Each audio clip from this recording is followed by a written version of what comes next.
In nomine Patris et Filii et Spiritus Sancti. Amen. Magandang umaga sa ating lahat, saan panig ng buong mundo, mga nakikinig at nanonood ngayon, at naman pakinggan ang mabuting balita ng Panginoon ayon kay San Lucas.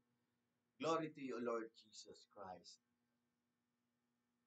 Noong panahong iyon, nilibot ni Jesus ang mga bayan at nayon. Nangaral siya at nagtuturo ng mabuting balita tungkol sa paghahari ng Diyos. Kasama niya ang 12 at ilang babaeng pinaggaling niya sa masasamang espiritu at mga karamdaman. Si Maria na tinatawag na Magdalena, mula sa kanya'y 7 demonyo ang pinalayas.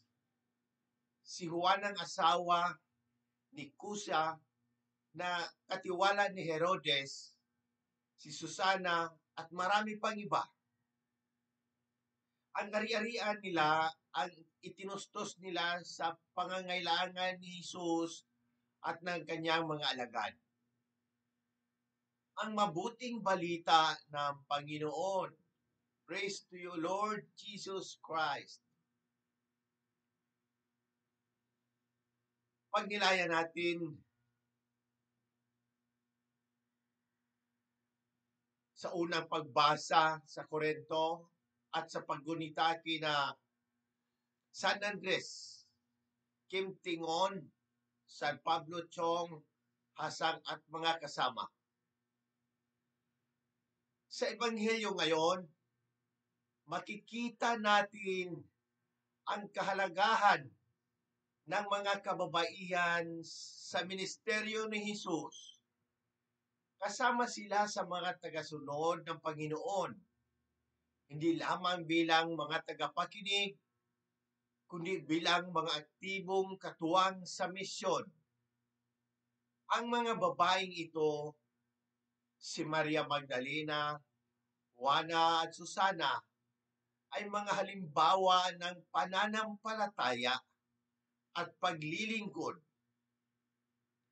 Ibinigay nila ang kanilang yaman at oras para masuportahan ang pangangailangan ni Jesus at ng kanyang mga alagad.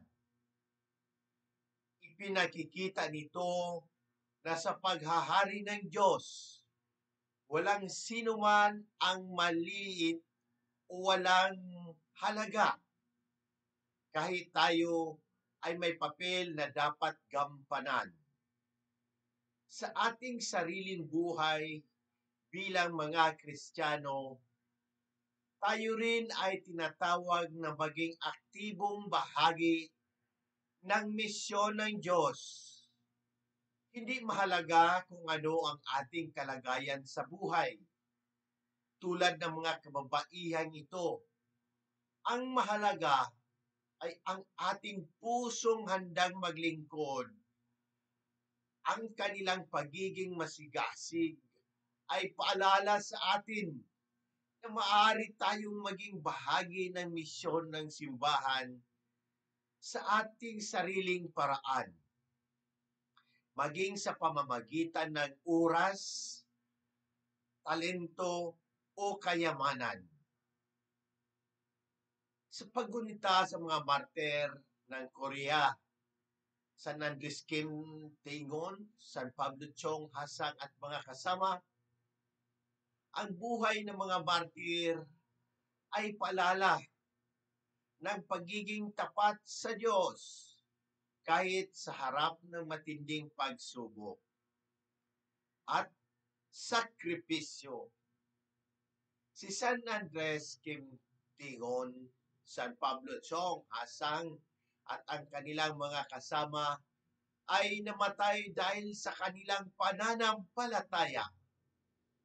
Sila'y mga halimbawa ng katatagan at tapang na handang ialay ang kanilang buhay para kay Kristo. Ang kanilang kwento ay nagtuturo sa atin na ang pagiging Kristiyano ay hindi laging madali. May mga pagkakataong kailangan nating isakripisyo ang ating sariling kaginhawaan o maging buhay para sa ating pananampalataya. Sa modernong panahon, maaring hindi tayo humarap sa pisikal na pag-uusig, ngunit inaanyayahan pa rin tayo ng Diyos na maging tapat at matatag sa gitna ng mga hamon at tukso. Naway mapalakas tayo ng kanilang halimbawa upang patuloy na manindigan sa ating pananampalataya at maging bukas palad sa paglilingkod tulad ng mga kababaihan sa Ebanghelyo at mga martir na pinagdiriwang natin ngayon. Sa muli, hinihikayat ko ang lahat, Katoliko man o hindi, na magtanong at pagnilayan ang mensahe ng Ebanghelyong ito. Kung may mga katanungan kayo tungkol sa pananampalataya, ang ating simbahan, o sa anumang aspeto ng ating buhay, bukas ang aking puso na sagutin ang mga ito. Sama-sama nating pagnilayan at pahalagahan ang habag at pag-ibig ng Diyos na ipinapahayag ni Jesus sa Ebanghelyong ito. Sa pamamagitan ng ating mga gawain at salita, naway maging daluyan tayo ng habag at pagmamahal ng Diyos sa lahat ng tao. Amen. In nomine Patris et Filii et Spiritus Sancti. Amen. God bless!